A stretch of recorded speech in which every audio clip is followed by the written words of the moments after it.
Chapter 52. The Meeting.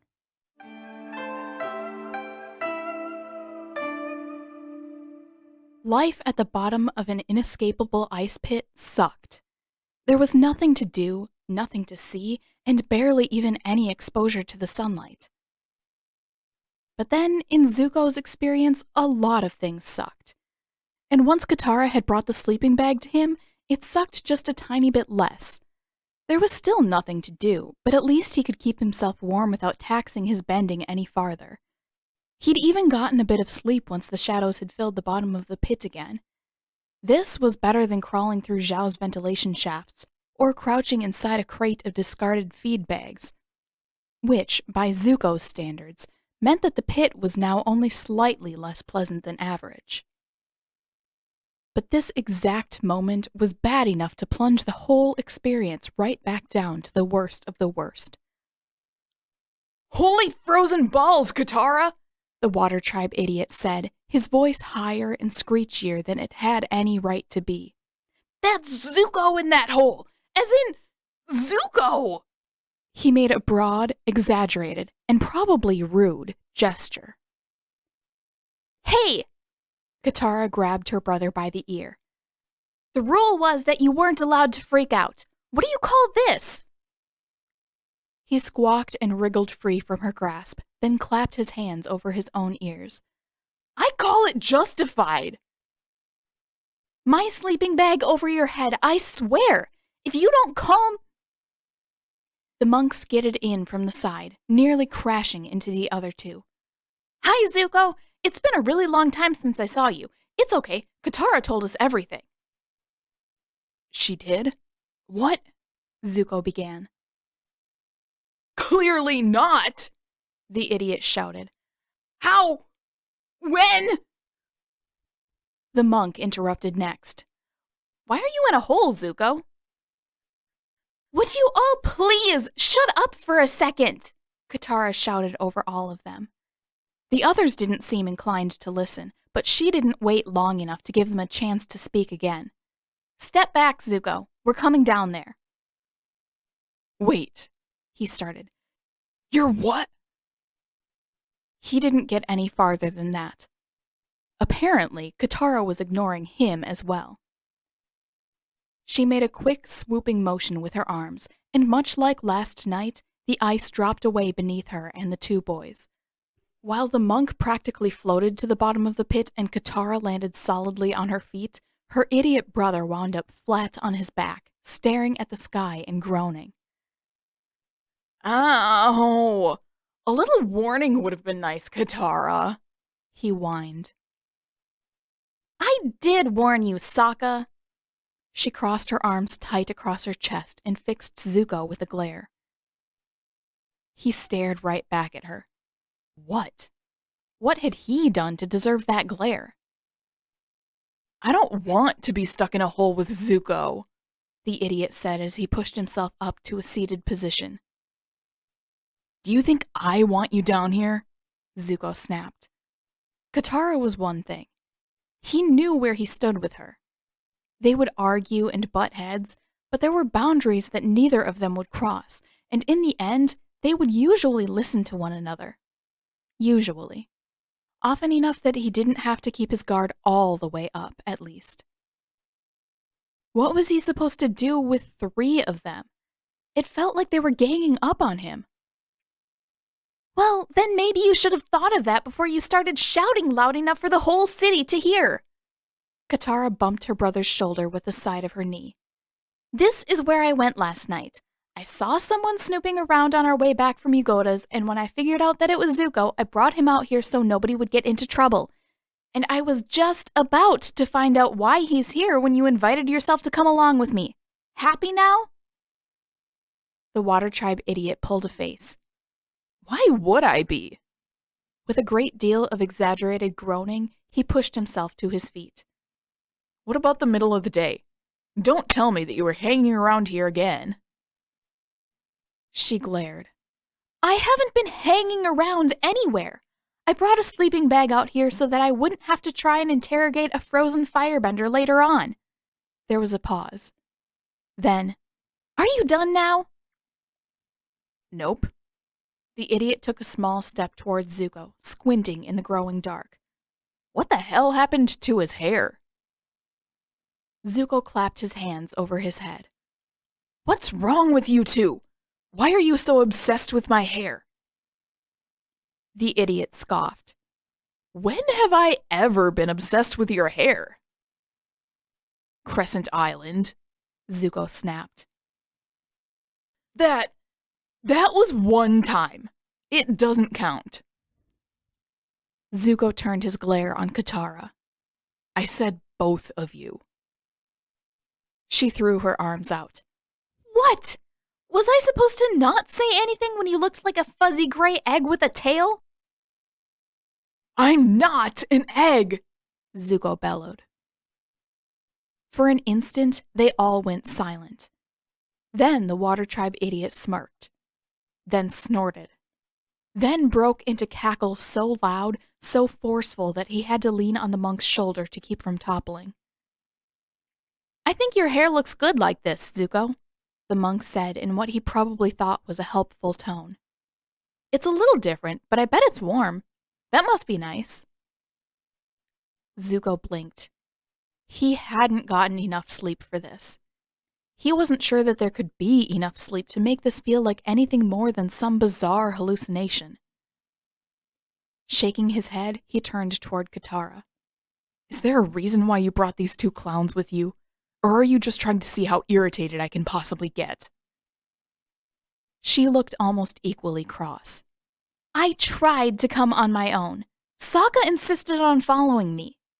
She reached around and flicked her brother's ear. Knock it off, would you?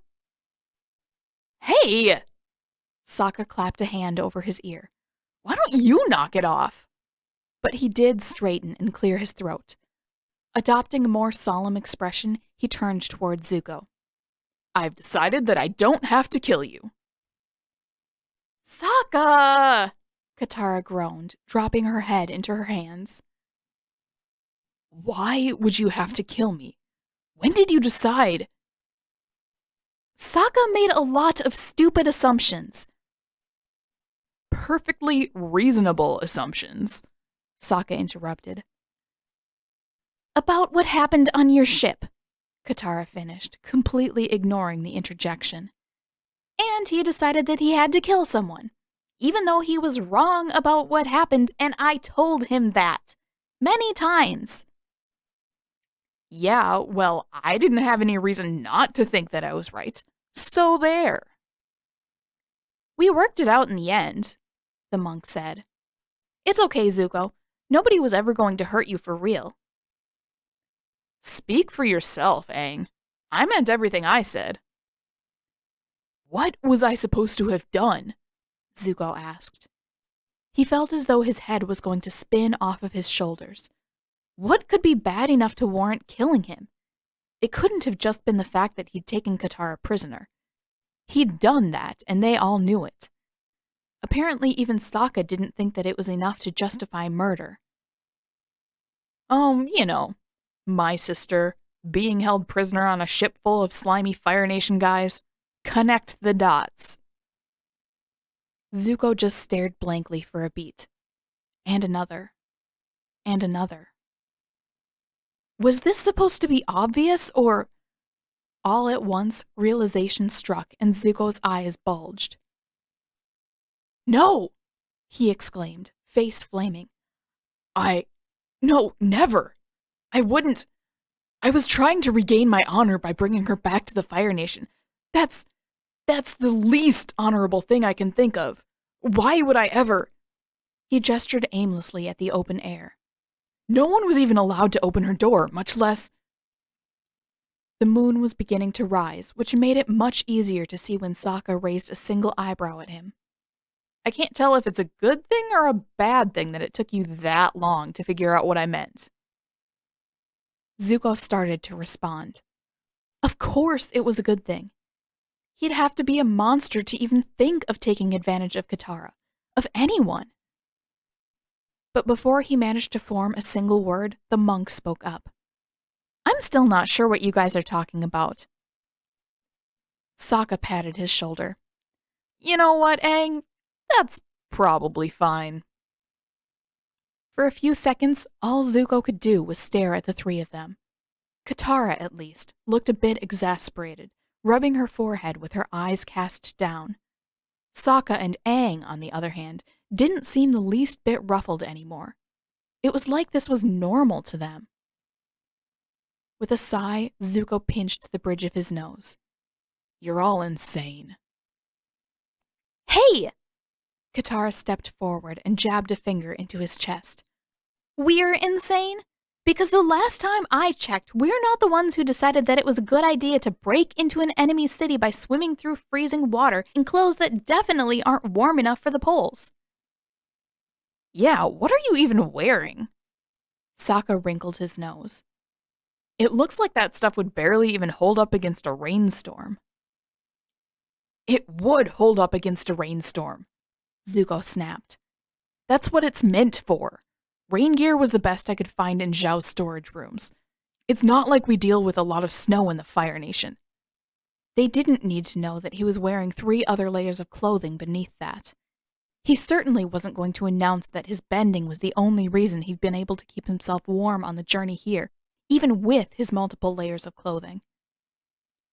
Well, excuse me, Mr. Fancy Pants. Sorry for doubting your wimpy little raincoat. Katara shot a look back over her shoulder before turning to Zuko again.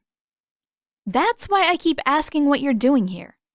She was still close, nearly as close as she'd ever been to him, and closer than he could ever remember her coming without actually grabbing onto him and dragging him off somewhere, and she stared piercingly into his eyes. If I didn't know better, I'd think that it was just a death wish coming here so unprepared. But I don't think you're that stupid. Especially since you've had days and days to think about what you're doing since you left Zhao's ship. Zuko's heart skipped. This was weird. Being close to her was weird, and the way she stared right through him was weird, and the weirdest of all was the way that he couldn't seem to break out of her gaze. She'd done this before, back when his ship was actually a ship, not just a mound of mangled steel at the bottom of a harbor, but it hadn't been quite this powerful. Possibly because he used to be able to run away when her questions, her gaze grew too intense. His mouth felt dry, but the words poured out of him anyway. Zhao was telling people that you killed me. He's trying to stir everyone up to seek revenge. And he's on his way here.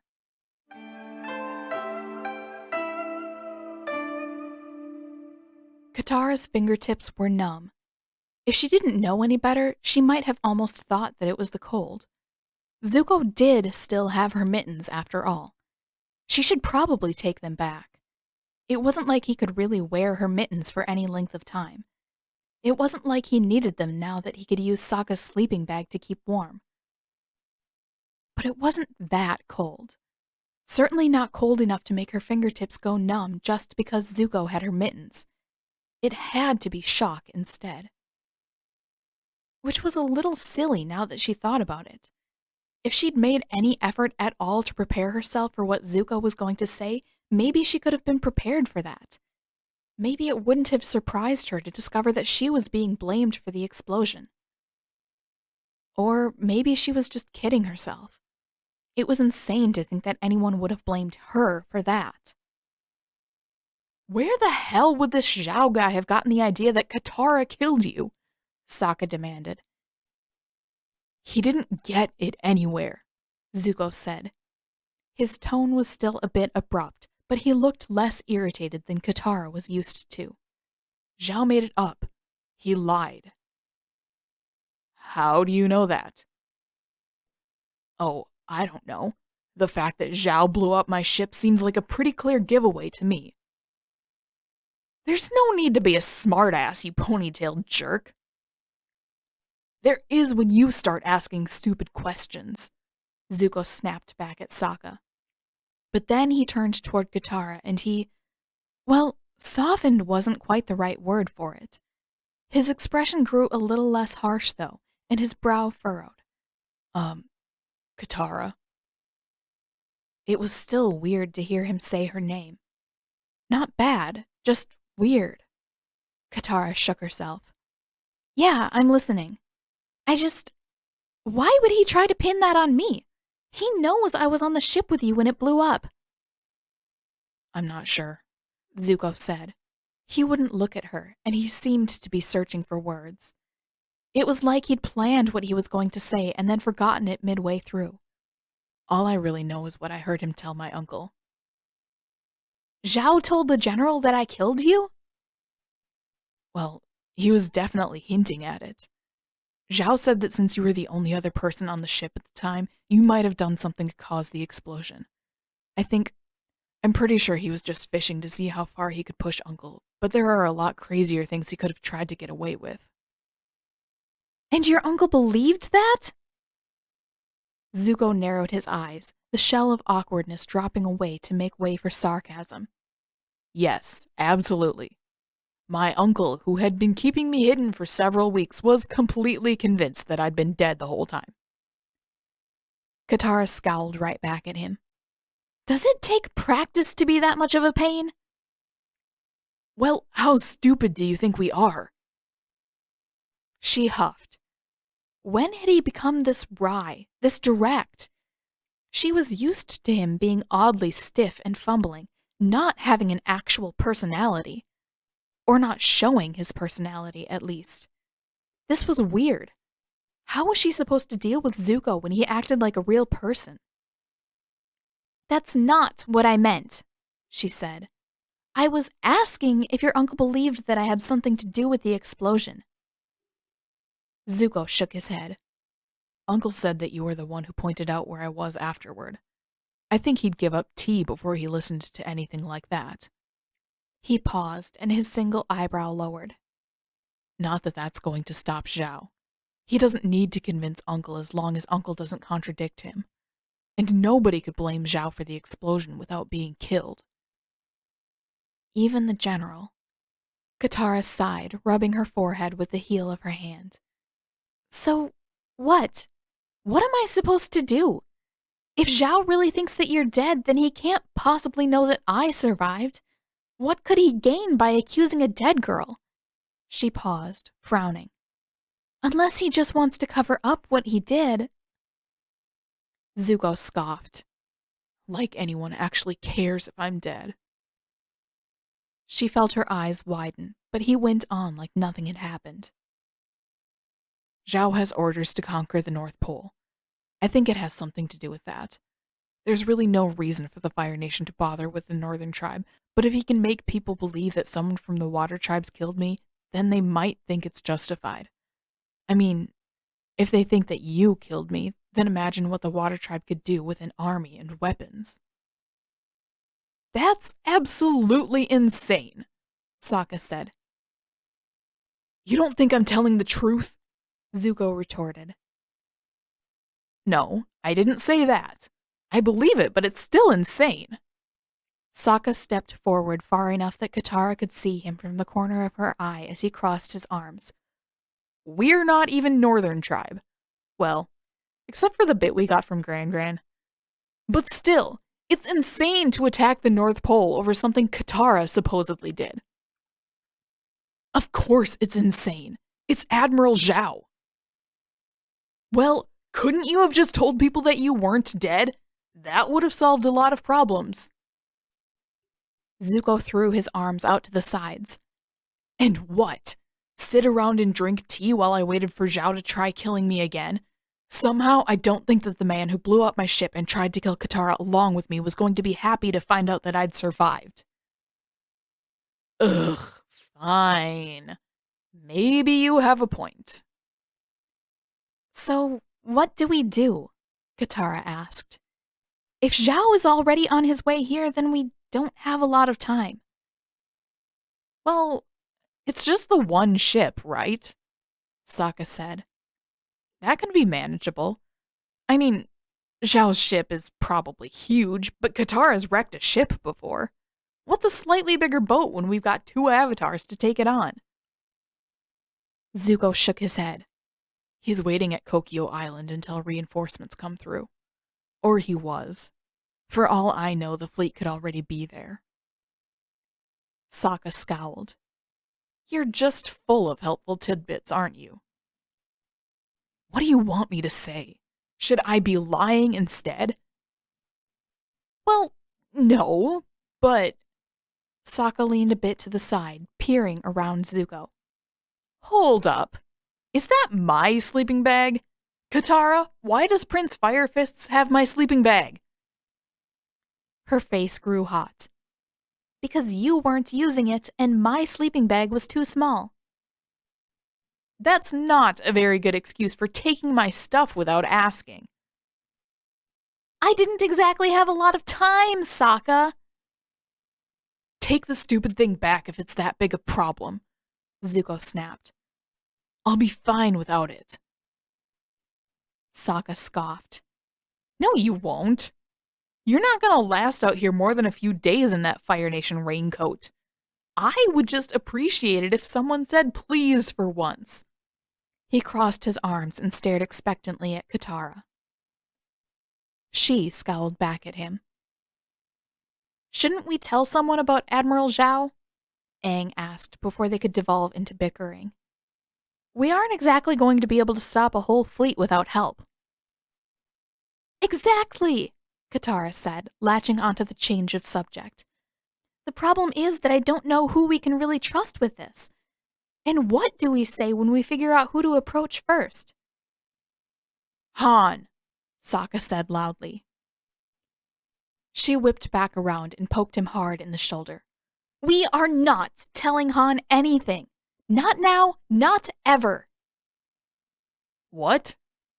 Sokka looked confused. I didn't say we should. Yes, you did. No. He swatted her poking finger away. I didn't. What were you guys even talking about? I wasn't listening. Why are you talking about Han? Because... Sokka waved a hand at Zuko. Han is the same size as Zuko. Katara gave Zuko a quick look up and down, and he stared back at her, brows furrowed. I guess he's probably close. So what? Sokka spoke in a slow, exaggeratedly even voice. So, Han has a whole bunch of extra parkas, that's what. He was bragging about it earlier today. If I made one of them disappear, it would piss him off and keep Mr. Ponytail here from freezing. Oh. She looked at Zuko again. That actually might not be a bad idea. Just, if you're going to steal from Han, try not to get caught. Obviously, Sokka said. Zuko was looking more bewildered and more tired by the moment. He pinched the bridge of his nose. Do I even want to know what you're all talking about? Sokka clapped him hard on the shoulder, and Zuko stiffened visibly. I seriously doubt it. He turned back toward Aang. What if we go straight to Chief Arnook? He's a reasonable guy. If he finds out that Zhao is going to attack, he'll definitely get things moving. Katara's insides clenched inexplicably. But if we tell the chief, won't he wonder how we figured this out all of a sudden? And if anyone else finds out, then... She broke off. It didn't really make sense, but she didn't think that she wanted anyone to find Zuko. He'd saved her life once before, and now that he'd come all this way to warn her, it didn't seem fair to hand him over to the northern tribe. She didn't want to see him get hurt again. Not if she could help it. Even if he was an irritating, sarcastic jerk sometimes. Sokka rubbed at his chin. But if Zuko wants to talk to the chief in person... Are you insane? Zuko's voice came out a little higher, a little more strained than usual. Of course I don't. I'm not interested in getting myself killed. Fine, then. But I don't see you coming up with any brilliant ideas, Ponytail Man. What about Princess Yue? Aang offered. I don't know her as well as you guys do, but I know that she's really nice. Maybe she could help us figure out how to tell the chief. Katara went still, and she stared long and hard at Zuko. On the one hand, she couldn't think of anyone who would possibly be a better choice than Yue. She was sweet, and she'd been willing to help Katara with getting into waterbending lessons, and she'd confided secrets of her own to Katara. If there was anyone who might be willing to give Zuko a chance, who might not turn him over to the council immediately, it was probably Yue. But on the other hand, Zuko was prickly, to put it lightly. He wasn't cruel, but Katara wouldn't put it past him to get all worked up and start shouting at Yue. He would probably argue with anything that moved, and it seemed entirely possible that Yue wouldn't want to meet with him, or to help him once she had. Still, Zuko was objectively less terrible than Han. If Yue could handle Han, and it seemed that she could, then maybe she would be okay with Zuko. Maybe it wouldn't be a complete disaster. She is the one who showed me the lake the first time, Katara said. I guess we could probably convince her to come out here for a meeting with Zuko. She caught a strange look from Sokka. When did you two ever... He paused and gave a sigh. Oh, that's right. Secret girl time. Zuko looked back and forth between all three of them. Royalty? That's your first option? Who else should we go to? Aang asked. I don't know. An advisor? Someone on a council somewhere? Somebody trustworthy. His jaw clenched visibly, and he stared hard at Katara. Princess Yue is trustworthy, she said. More than anyone else I can think of. I might trust my healing teachers, but... But what? That sounds better than getting royalty involved to me. But neither of them have that kind of influence, she finished, fixing him with a glare. Princess Yue is our friend, and she probably knows how to bring up things like this with her father. Yeah, but... Dude, you do realize that you're royalty, right? Sokka interrupted. Meeting Yue should be like exactly your thing. You know, diplomacy and shit. A scowl. That's not exactly my strong point. And wouldn't the princess be the first person to turn me in? Is that a bad thing? Not breaking her gaze away from Zuko, Katara smacked Sokka in the arm. I'll talk to her before she meets you. Nobody is going to turn anyone in. Ow! Sokka rubbed his arm and shot her a glare. I was joking. Why would I turn him in when he's giving me an excuse to annoy Han? We really need to get your priorities checked. I don't know what you're talking about. My priorities are great. Katara shook her head. Zuko was risking his safety, his life, to help them. It seemed cruel to joke about turning him in. Zuko pinched the bridge of his nose again. When am I supposed to meet up with this princess? Probably as soon as possible, Aang said. Maybe in a day or two? Zuko's hand dropped from his face. Though his scowl remained as strong as ever, he looked nervous. Katara watched his hands clench into fists, then watched his jaw muscles working. She supposed that she couldn't blame him for being worried. All things considered, this was probably not a great day for him. Not until we can get her out here without rousing any suspicions, she said instinctively. And we'll be here too. Maybe that would help. If nothing else, Zuko seemed a little more comfortable talking to her than the others. It might be difficult to find the time between her lessons, but if being around to at least mediate the conversation made things go better, then it would probably be worth the effort. Zuko watched her for a moment, eyes boring deep into hers before he finally nodded. Okay. I guess I'll tell the princess what's going on. Great. Sokka stepped forward and slapped him on the back. We weren't going to give you a choice in the matter, but it's a nice thought. Now.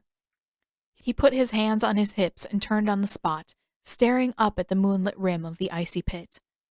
How the hell do we get out of here? To begin with, you watch your language if you want my help. Katara glanced at Aang. Can you get out on your own? He nodded enthusiastically. Of course I can. Good. Between waterbending lessons, healing lessons, and hoisting herself in and out of the pit several times over, Katara was a bit too tired to lift all of them. She could probably still move Sokka, though. Probably. Taking a deep breath, she surged forward, catching Sokka around the middle with a rope of water and launching him up toward the rim. He lost momentum just short of the edge and yelled as the water slowed and stopped. Grab the edge! Katara shouted up at him. Climb out! I can't hold you up there very long. She came dangerously close to dropping him before he obeyed and swung forward to grab the icy rim. Aang launched himself out with his airbending and turned back to help Sokka claw his way up to the lake's surface. And Katara remained at the bottom of the pit for a moment, winded and only an arm's length away from Zuko.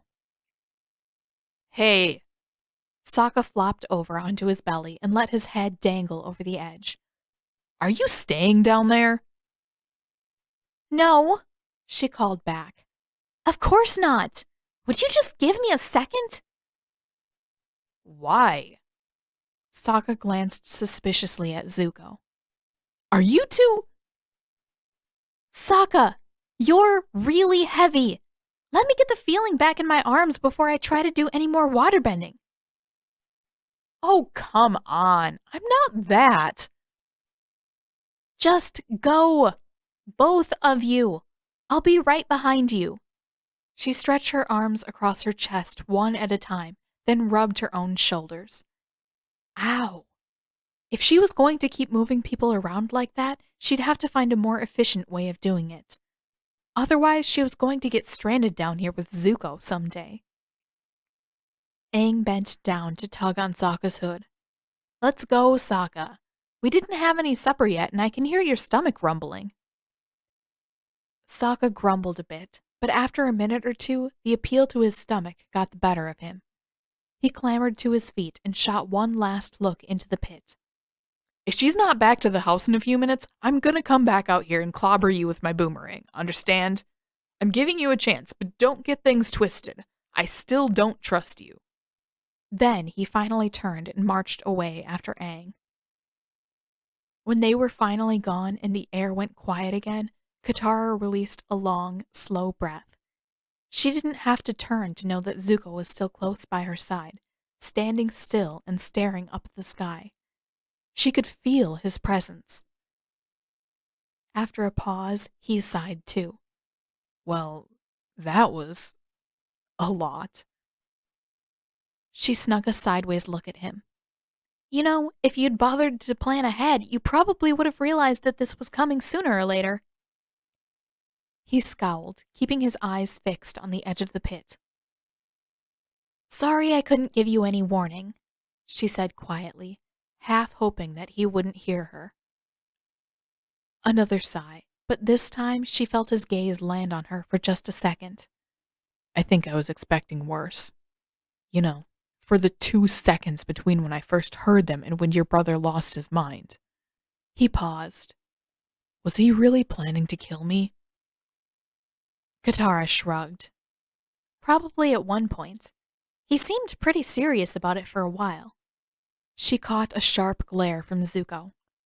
Before we got to the North Pole, she added. He gave up on that idea weeks ago. He went quiet, and the silence lingered just long enough that she started to think that he wasn't going to continue, that the conversation was going to die off right there, and that there would be nothing more until the next time she saw him. But then, I guess I'll just have to hope that it stays that way. She almost wanted to reassure him, to tell him that she wouldn't let that happen, but she couldn't quite bring herself to make that promise. It didn't seem right. At least not yet. Guess we'll all be hoping for things like that, she said instead. I hope that things will be easier now that we know what we're up against. She caught another glimpse of him from the corner of her eye, and an inexplicable wave of irritation struck her. Why was she still out here with him? She had no reason to stay. She didn't owe him anything. She knew why he was here. It wasn't as though she liked spending time with him. Of course she didn't. It was just easier comparatively. Easier than launching herself out of the pit, and easier than dealing with Zuko and the boys. Well, she wasn't going to succumb to that sort of laziness.